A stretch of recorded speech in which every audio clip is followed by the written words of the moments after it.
Chào các bạn, sau đây là hướng dẫn vận hành máy Bosch MAB52.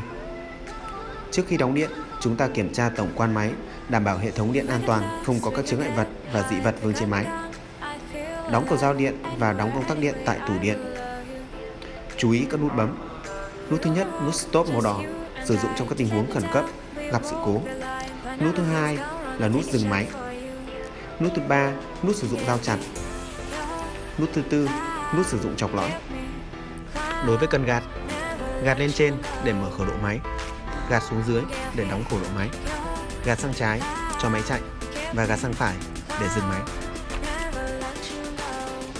Trước khi máy hoạt động, chúng ta điều chỉnh các thông số trên màn hình sao cho phù hợp với yêu cầu.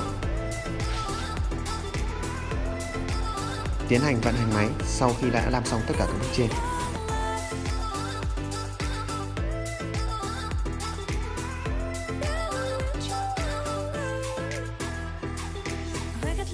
We can get high because we're gone.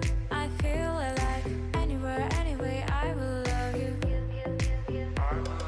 We rule the world, just you and I. Just let me down. We walk the line, but now nothing's gone wrong. I take a shot for you.